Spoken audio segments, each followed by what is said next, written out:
In 1371, the Empire of Denmark was growing increasingly desperate.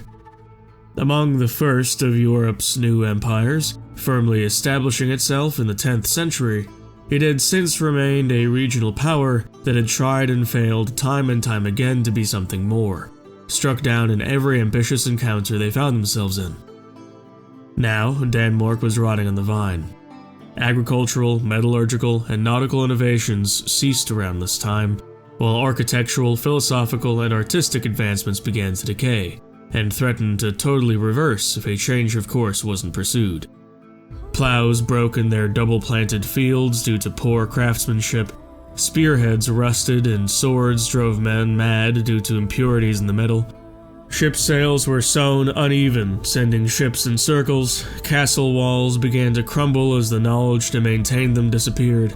The wise men went silent as they misled the people with their wisdom, and the walls of the fine families of Denmark either lay barren or covered in frescoes and tempera art of a bygone age.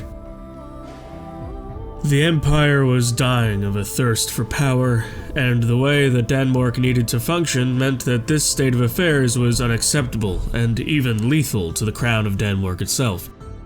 If they didn't secure a major victory for themselves before the dawn of the 15th century, they would certainly be unable to try again for a long, dark age. This persistent lack of resources and national pride threatened to turn them into a backwater. As such, they declared war on the Empire of Vannin that year. Denmark, without access to major trade routes and deep in debt, waged an embargo war upon Vannin so that it could benefit from the lowland trading posts, hoping that striking the source of Vannin's wealth would cripple the army. Emperor Henrik IV Laxon was a cousin of Empress Melusine the Pious Alarie of France, and in a reversal of previous regional dynamics, shocked the Golden Dragon by calling her into the war as well. Emperor Alistair the Unready responded by setting sail with the full force of his men straight for Norge-Sjælland, the very capital of Denmark. For most of the journey, Emperor Alistair the Unready suffered constant panic attacks, often doubled over wherever he happened to be, wheezing and overcome with terror at the responsibilities that came with ruling.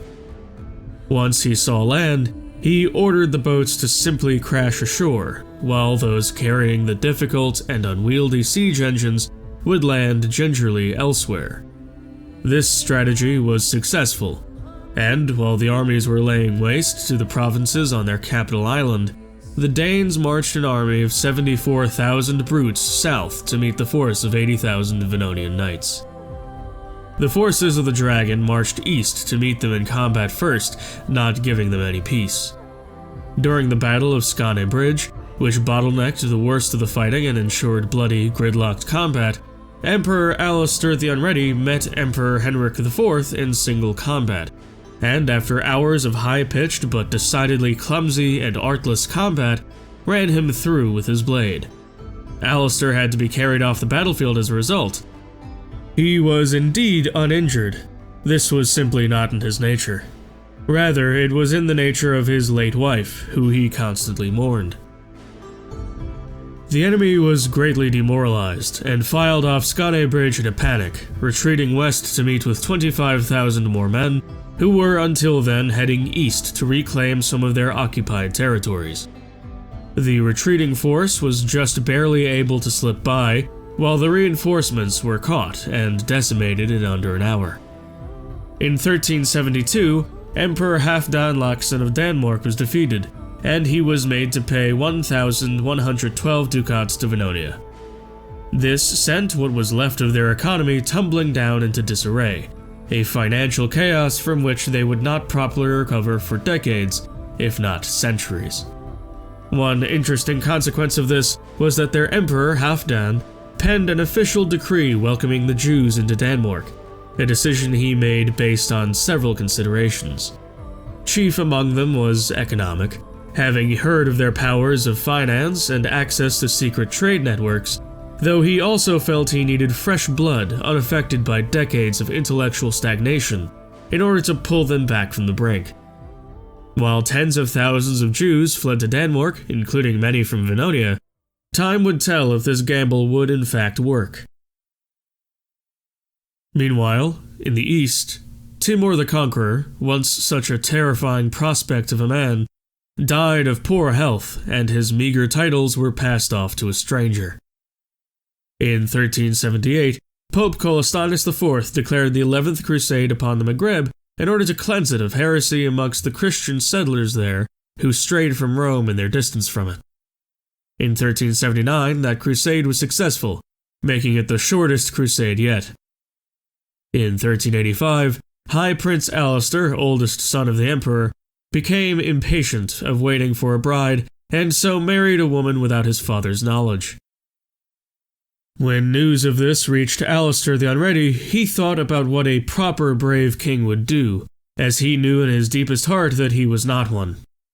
So, after poring over the records of kings and emperors past, he decided to root her out while his son was away, and when he found her he imprisoned and executed the common lady, then harshly chastised his son. In the middle of doing this, a wave of memories came flooding back to him, and he remembered his time with Agnes. He wept bitterly for her and grieved like the day she died. He had to be carried to his quarters, where he remained for a week.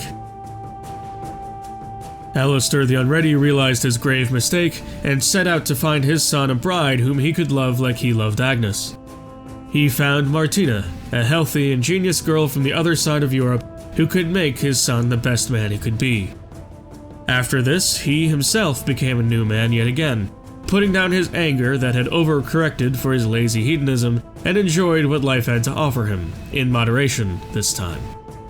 He even had a feast with his brother and son, leading to a forgiveness between them, though this would not be a complete and total one. Though this peace would not be enjoyed for very long, as in 1392, the 8th revolt to lower crown authority was declared, these rebels once again donning the title of Sixers. Emperor Alistair the Unready raised 52,000 troops to crush this wretched rebellion, which had marred a time of peace. The rebels' main force in the south attempted to run in 2 directions so as to preserve half their men, but the fleeing half was intercepted by a separate army of 20,000 southern knights. They were driven back and slaughtered at Hartford as a combined paltry force of 18,000 men, flanked on 2 sides with their backs to the sea. The southern contingent of knights gave chase to those who fled, only to be met with a rebel army of 32,000 reinforcements. While this unexpected battle was being fought in Barak, yet another rebel army of 22,000 men were marching south to help their fellow fiends.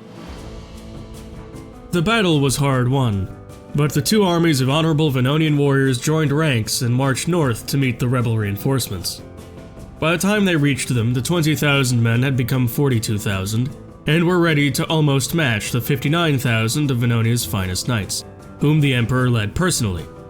The battle at Varing saw thousands die, and the bodies pile up like hills in the field. Even while this battle raged, yet another reinforcing army of 36,000 rebels marched south from their lands in Alba. A smart strategy. To hide your strength so the crown overplays its hand. During the battle, Alistair the Unready met the rebel leader Adon Shilforth in single combat. After the exchange of a great many blows, he managed to strike him down, and as his lifeless body crumpled to the ground, so the revolt was put down in 1393. Later, in 1406, stirrings of activity began to make themselves known in Africa. A Sunni West African named Bada the Wise claimed to have magical powers of divination, managing to unite 2 unnamed tribal holdings, and thus became Emperor of Mali. He proved a force to be reckoned with for Europeans seeking to conquer further south in the continent, making Mali the gate to Africa. Meanwhile, Emperor Alistair the Unready was a long-lived man, but by 1407 he became incapable and needed a regent to help him rule. This regent was King Escoib the Mad of England, one of the lesser kings under Vannonia, who was himself insane. Luckily, this regency did not last long, for due to various court intrigues, the High Prince soon took over as regent. Upon the 7th of January 1407, Emperor Alistair VIII Monad, known as the Unready, died comatose in his bed at the age of 65. His son, Emperor Alistair IX, ascended to the throne of Vannonia at the age of 42.